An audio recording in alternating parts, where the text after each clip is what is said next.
We're going to start this week off by talking about Marvel's Avengers officially coming to an end. This was rumored slash reported by an insider who has leaked a bunch of stuff about Marvel's Avengers that's been accurate and all like this up to this point. So like he's a very trusted source when it comes to Marvel's Avengers rumors or anything like that. And he reported this yesterday as recording, which is Friday earlier in the day.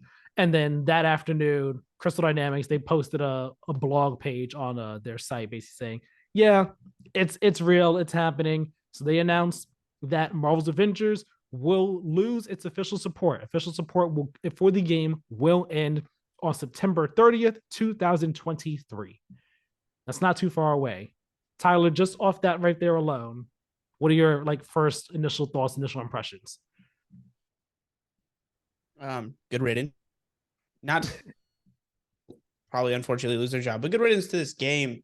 God, I mean, we'll talk about it's dying, but it's not really dying because its spiritual successor is living on. Side of the comics, on the other side of the comics, The Tiff bridge. there, but yeah, who cares about this game in 2023 is the real question. And man, September, they're still working on it. Like I'm sure someone out there, like if you'd let me bet on this prop a couple years ago, back when it was like tanking, I probably would have taken like the under on like it lasting till this long. So if you're a fan of this game, you got it for longer than, let's be real, you probably deserved. Just not really a great game. It's Let this be a lesson to all other games. Cut it with the live service bullshit. Like we're not idiots. Like we know what you're doing. Stop taking. Just don't make don't. I was gonna say don't make Suicide Squad, but yeah, don't make Avengers. Don't make Suicide Squad. If these are the kind of games you want, let it be a fucking other Tom Clancy game. Yeah. So like I actually, when me and Karen were talking about this last year, it was I think before the Black Panther expansion came out, and I think we had just seen Spider-Man, or like we were still waiting to see Spider-Man, something like that. We were saying like at that point, like, what does the future of Avengers look like? Because like it seems at that point it was like, okay, it seems like people have been waiting so long for new content, substantial new content, like actually substantial new heroes. Like you had Hawkeye and Kate Bishop, but they were more or less like two of the same person to an extent. So people were like, all right, where are these new characters? There were rumors and reports that heroes coming down the pipeline were like War Machine, Captain Marvel, She-Hulk, a couple different, interesting characters were coming down the pipeline and everything. It's like, all right, when are we going to hear about them? When are we going to see them? And just so much, just a long period of dry news, not really hearing anything at all. And then it was like, all right, Black Panther's coming. That needs to be a turning point for this game. Like it needs to be the thing where it's like, all right, now we're getting it in gear. Spider-Man, whenever that happens, could hopefully be another turning point to bring people back on the PlayStation side at the very least.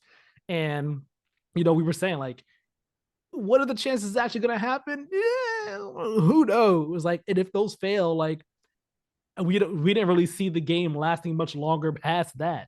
And then they got acquired, and we were like, okay, no, not acquired. They got shifted from Square Enix to Embracer. We were like, what's gonna happen with Marvel's Avengers now? Like, are they gonna still keep this going down keep on trucking on this game, or just say, all right, cut the cord, we're cutting our losses and moving on to something else? So I'm surprised also that it's lasted as long as it has, but the writing was on the wall for this game for quite a while. And like I bought it for $20 last year just because I wanted to play the campaign. Like I was in the mood to play like a superhero Avengers game. I was like, you know what?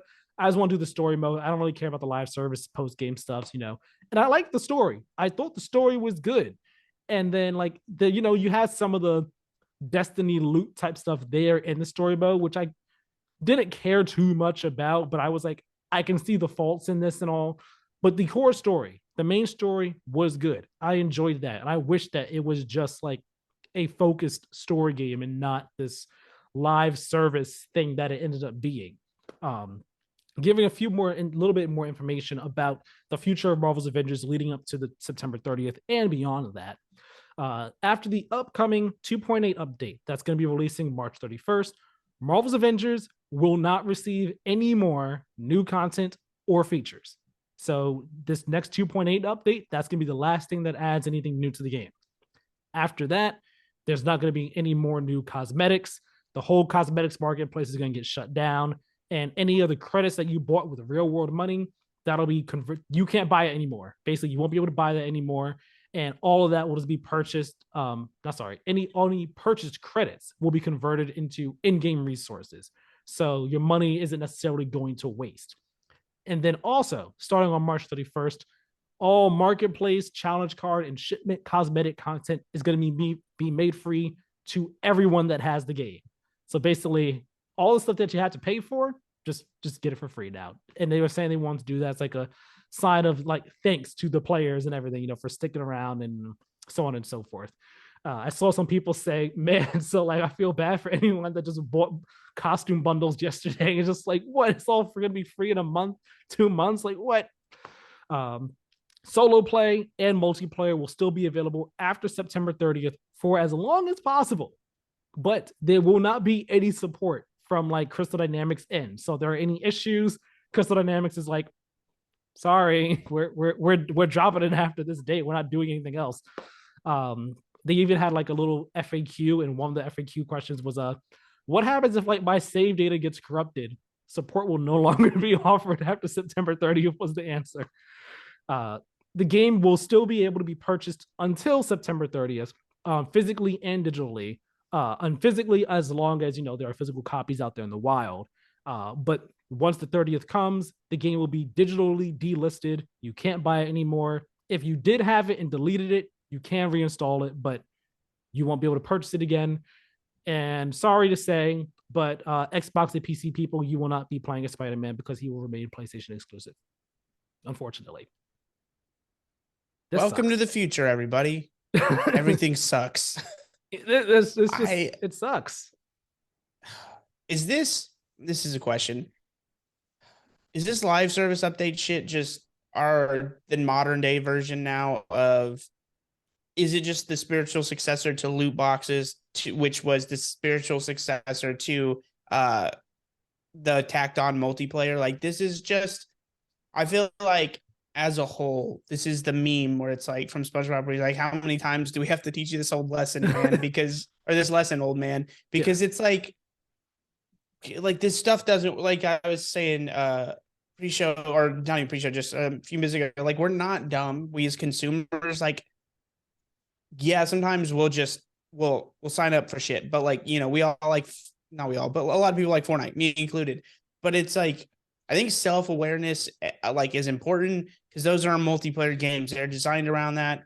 Like, we'll talk about it when we've been playing games. Like, I played a ton of Modern Warfare 2, but like, you don't have to buy anything, and I don't care about the 90% of the cosmetic crap in the battle pass. But it's like with this stuff, like, don't sell us a game that's not even a game we want. Like, nobody's like, I need more content. Like, sorry, Greg Miller, you're the only person in the world that's like, I need hundreds of hours of content of grindy single player stuff like this. Like, it's just, I don't know who wants this. I think the sales bear out that like most people don't want it. And I think Suicide Squad, not to bury the lead here, is gonna have to learn this lesson the hard way as well. Yeah, it's like, I get that gets into the question like what could have been done to save this game? And like I think if we're talking Nothing. about that's like if I we're think talking you, about before this game came out, what could have been done was either A, making it a straight up single player game, or even maybe like a single player game that could be played co-op but wasn't live service. You know what I mean? yeah, And which is why I where say nothing, because I think this game in its particular desired iteration could never have been successful. I think you have to fundamentally rework what Ubisoft wanted the game to be. you mean Square Enix.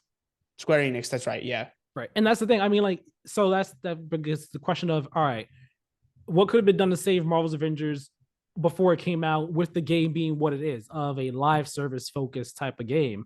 What needed to be done was like just I think really understanding how to run a live service game and understanding how to make that actually work best for Marvel's Avengers, whether that be in terms of loot distribution, meaningful loot, making it so that it's not so much of a grind, making it so that missions aren't so repetitive and dull.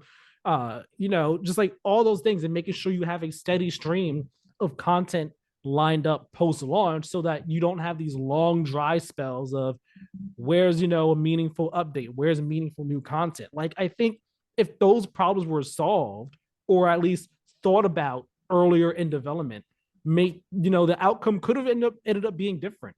Like if there I were better heroes coming out at a more substantial rate, so like say one new hero every 3 months, you know what I mean? so Like that could have helped things out for sure. But in the state that it turned out being, those things didn't seem like they were thought of early enough in development. So we just ended up with them just like barely treading water and just I eventually sinking. my final take here though is that I don't think it would have helped. Like I like it's just me being genuine because the people that cared about that, the Greg Millers of the world, were already there.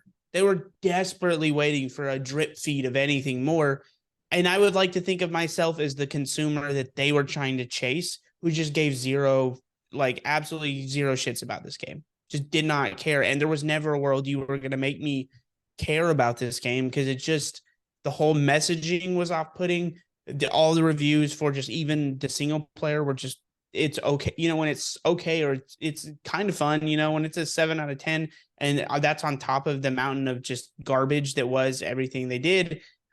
Like I think on a certain level, it's just kind of off putting when it's like, come here, piggies, we've got a little content trough lined up for you. It's just so condescending and demeaning that you're just like, I don't like, I'm not playing this game. Like for me, it was like at a certain point, it becomes I'm not playing this game out of principle. Cause like, I don't know, like I'd love to see the alternate universe where the timeline diverged. And instead, they were just like, how much money can we make on a just like really well polished, really well done single player game? The game this actually would have fundamentally have to been changed to work.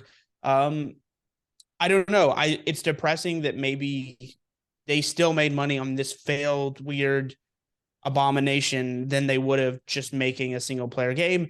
But like I kind of also think that's a crock of shit because I mean, look at what Insomniac made with Spider-Man breaking sales. Like you could have just done that, man. They literally have laid the blueprint, throw co-op in. That's it. And I they chose wonder, not to do that. I wonder if like if Marvel's Avengers was, if it was a game that's, single Said they player that made could be played co-op, right? But because I'm thinking like, Guardians of the Galaxy, good game, I think. I think the flaw with that for me personally was you were stuck playing as Peter Quill, so you couldn't play as any of the more interesting Guardians with their power sets and stuff like that. But I think what could have been cool for this, like if they still want to have, okay, you go on a mission with other team members of the Avengers, is maybe take the Final Fantasy VII remake approach, where you go out on a mission, like you have a mission, and like you are given a set of like certain characters to play as or play with, go on a mission with, right? So say the mission requires Iron Man, Miss Marvel, Captain America, and Black Widow on this mission, whatever it is, right? And if you're playing it single player, you start off as one, but you can bounce between them, Seven remake style, how you switch between Cloud or Tifa or Barret or Aerith, like mid mission, play as who you want. Or if you're playing it co-op with friends, then those other characters are filled in by them. I think that would have been an even better approach, to keep it or more of a single player story focus while still letting you play with others. talk about laying out the template. I don't even like these games, but just make Lego Marvel's Avengers, but like, or Lego Marvel, it was the game, I think, not because not the, There the was Avengers one wasn't quite as good. Just make Lego Marvel, but like with less characters. And obviously full models and everything. That's literally it. That's all people want, man. yeah. And I push back against, I don't think these games need co-op, and I think it changes the structure around them. But like, even then, I still think there's a successful version of those games with co-op. It's just so funny when these studios are like, oh, there's no way to make money. And it's like literally because Sony's printing money with Insomniac and that whole Spider-Man deal. Like Sony in general, the kind of theme here, I feel like this week is like, you can call so many of these practices anti-consumer, whatever, but it's like, I just think a lot of them are smart. You know what I mean? Like at the end of the day, charging $70 for a game sometimes is something not everybody wants to do, but if it means we keep getting good single player games, I'll keep doing it. Right. Especially when, again, it was gonna happen eventually. Like there was no getting around that at all. Like it was gonna happen. It was gonna eventually come down the pipeline. But Yeah. yeah, hopefully, lessons will be learned from Marvel's Avengers at Square Enix, at Crystal Dynamics, and across the industry. I hope different developers and teams and everything just look at it and say, let's not do that again. Let's not have that happen.